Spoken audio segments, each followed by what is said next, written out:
Um rosto, um espelho, um reflexo. O reflexo de um rosto álbido, opaco, sem luz. Um rosto sem alma.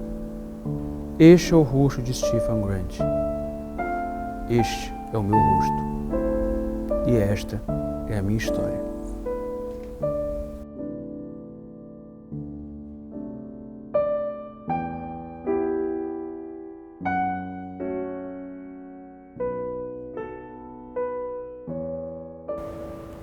Armênio, a arte tem algum significado? O significado concreto eu acho que não, mas para mim ela tem muitos significados. Tipo, eu acho que eu não conseguiria viver sem, é uma coisa que faz parte da minha vida 100% desde que eu sou criança. Eu acho, na verdade, que faz parte da realidade de todo mundo, que as pessoas têm um pouco de resistência a admitir isso, mas eu acho que a realidade é muito pouca para as pessoas. Eu acho que o potencial criativo existe dentro de todo mundo, mas as pessoas talvez não percebam isso porque elas acham que não é tão importante. As pessoas são artistas em potencial sem perceber, eu acho que o tempo inteiro desde que elas nascem. Qual é o significado real de Sonatas de Julho? Por que Sonatas de Julho? Bom, na verdade, comecei a escrever esse livro, eu era quase adolescente, ele foi se arrastando aí pelos anos. A ideia é que eu tenho um personagem principal que não fica muito claro em muitos volumes, que vai ser um livro em muitos volumes. Na verdade, eu tenho um personagem principal que não tem uma personalidade muito definida, ele não tem um nome muito definido. Ele, na verdade, o único talento que ele tem é para cópia. Na verdade, ele talvez seja uma pessoa rara. Ele não é um artista em potencial. Ele é fã da arte, mas ele não é um artista em potencial. Então, eu acho que o problema todo dele é esse. E o título, na verdade, eu acho que veio da história de que ele é um músico frustrado.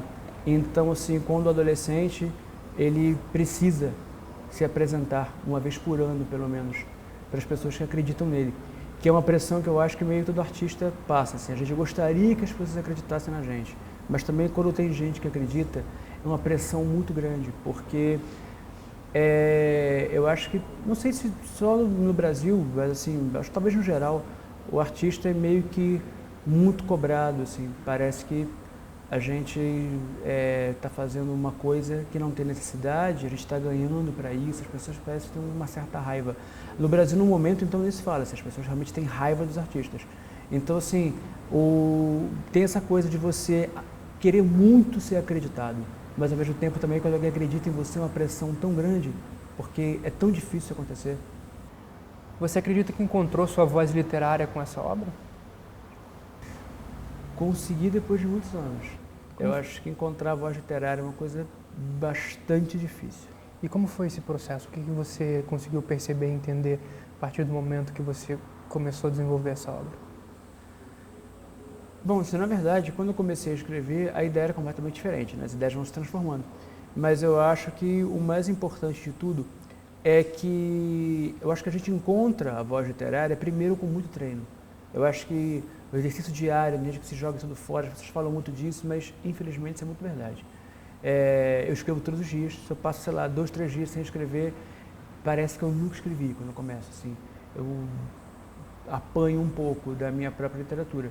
Mas, assim, eu acho que o processo se dá também a partir do momento em que você começa a não escutar mais o que as pessoas têm a dizer. Você resolve falar. A gente passa muito tempo ouvindo, tipo, por que essas palavras tão difíceis, por que esses parágrafos tão grandes? E, na verdade, assim, todas as pessoas que escrevem, os outros escritores, não todos, mas assim, no geral, eles têm uma tendência péssima, que eu acho, a dizer que só eles sabem o que é literatura. Então, por exemplo, uma pessoa que eu não vou citar o nome escreveu um livro na vida e falou assim, alguém comentou, nossa, você escreve de maneira tão simples. Aí ela falou assim, é porque o chique é ser simples. Então, tipo assim, o Joyce é brega, o Proust é brega. Aí, de repente, você vai e escreve uma coisa mais rebuscada e fala, não, porque a verdadeira arte é essa, tipo... E os escritores que escrevem de maneira super simples, Jorge Amado, que tem uma literatura excepcional, a prosa dele é muito simples, na verdade, em termos de estrutura, mas ele tem personagens maravilhosos, temas incríveis. Então, assim, Não existe uma literatura certa, existe a boa literatura. Literatura de fantasia, policial, tudo é literatura desde que seja bom. E o que você sente quando você está escrevendo? De verdade eu me sinto muito bem, assim, porque, de verdade, assim, eu acho que a realidade é uma invenção, não sei de quem, para enlouquecer o ser humano. Eu acho que o mundo e o ser humano não são compatíveis. E aí eu acho que quando eu estou escrevendo, é uma forma que eu tenho de fugir um pouco disso. Eu diria que é a minha droga. É muito bom, na verdade, saber que eu posso fazer uma coisa que é minha e que ninguém vai me tirar, né? Por exemplo, eu vou escrever a vida toda, anos, aonde eu for. Eu acho que isso é uma coisa também que é muito boa. Eu acho que é uma coisa que nunca vão me tirar. Eu acho que é muito importante isso. Eu me sinto muito bem. Me sinto eu, de verdade. Sem amarras, sem precisar fazer as pequenas concessões que a gente tem que fazer para ser chamado de são, num mundo que não é são. Então, assim, para mim não faz muito sentido. Nunca fez. E na literatura eu posso ficar livre. Agora que você terminou o seu primeiro livro, houve um período muito grande, houve um tempo muito grande. Sim. Qual que é o significado desse tempo para você? O tempo muito grande, eu acho que assim, muita gente fala, que é outra coisa também que eu acho, são as frases feitas sobre a arte. Que o escritor, que o artista só é bom quando ele sofre. Para mim é o contrário, assim, eu acho que o tempo todo que levou foi porque eu tive um período de infelicidade muito grande mesmo. Porque assim, a literatura é uma coisa que você faz muita solidão, você passa muitas horas, por exemplo, eu levo às vezes 12 horas para escrever uma página que você vai ler em 10 minutos. Então assim, o meu tempo não é o mesmo tempo das pessoas e as pessoas não entendem isso. E aí você quer meio que fazer as duas coisas, você quer viver uma realidade de quem não escreve e também escrever. Então, assim, isso é uma coisa que me atrapalhou bastante, e o fato de que, cara, é difícil você realmente conseguir abstrair das coisas com 20 e poucos anos. Eu consegui isso com quase 40. É muito difícil. Assim, ser artista no Brasil é o dia inteiro você ouvir alguém falando para você por que você não faz outra coisa. E as pessoas te dão muitas razões lógicas para você desistir do que você está fazendo. Só que eu demorei um pouco a admitir para mim que a arte não é lógica, com todo prazer, não é lógico. É uma coisa que talvez esteja acima. Não que eu me sinta superior às pessoas, mas eu acho que a arte é superior. E por isso acho que eu demorei tanto. Eu demorei muito a admitir isso e achar que eu tinha direito a essa felicidade. E o que é a felicidade? Para mim, a felicidade é você fazer o que você gosta sem se sentir culpado. Eu acho, por exemplo, hoje em dia eu tenho aquela rotina super estranha, tipo, eu acordo 4 da tarde, vou dormir 8 da manhã, abri mão de muitas coisas, não tenho dinheiro para fazer muitas coisas. Claro que às vezes me incomoda bastante, mas também ao longo do tempo fui percebendo que eram luxos desnecessários. Então eu acho que a felicidade é poder fazer o que a gente gosta sem se sentir culpado. Eu hoje não me sinto culpado, por exemplo, por não ter um emprego fixo, por, sei lá, se eu tivesse que sair de casa agora sustentar uma família, talvez eu não conseguisse, seria uma coisa difícil demais, mas não me incomoda mais. Então ser feliz eu acho que é isso, é pensar que a vida é uma escolha. Tipo, a escolha que eu fiz, eu tenho que abrir mão de algumas coisas, mas também estou ganhando outras. Se você tivesse que traçar um panorama da arte atual aqui no Brasil, o que você acredita que seria para o futuro?